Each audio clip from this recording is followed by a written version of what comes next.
Iran के पास परमाणु, जी हाँ, यही सवाल उठा है, क्या ईरान के पास परमाणु है?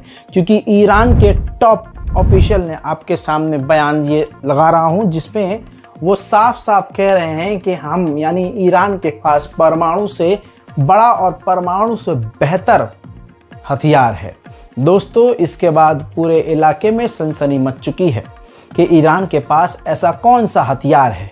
दूसरी तरफ ये तो क्लियर कट बात कह दी ईरान ने कि हमारे पास परमाणु से भी खतरनाक हथियार है, और इजराइल इस बात को इग्नोर नहीं कर सकता, क्योंकि अभी तक ईरान का मजाक उड़ाया जाता था कि अबे इनके मिसाइलें खचरी होती हैं, ये होती हैं, वो होती हैं। लेकिन लास्ट जो हमला था वो देखकर ये चीज़ क्लियर हो गई है कि ईरान के पास बहुत चीज़ें ऐसी हैं जिसको हम मान नहीं सकते, लेकिन उसके पास है। दूसरी तरफ ये आप देखिए, अगले कमांडर हैं, ऑफिशियल ईरान के, इन्होंने ऐसी बात कह दी है कि बड़ा बवंडर आ सकता है। इन्होंने कहा है कि इजराइल जो स्टेट, जो ऑक्यूपाइड स्टेट है, वो बहुत छोटा है, बहुत छोटा सा मुल्क है, और हम चाहें तो पूरे जियोनिस्ट को ख़त्म कर सकते हैं। यानी कि पूरे के पूरे यहूदियों को ख़त्म करने की बात ईरान के एक आला अफसर ने कर दी है। यानी अभी तक इस तरह की बात ईरान नहीं करता था, लेकिन ईरान के द्वारा ये बात अब कर दी गई है, जिसकी वजह से हालात और ख़राब हो सकते हैं। सरजमीन इश्गाल शुदे फलस्तीन की तवस्सुत सहीनिस्ता शुदे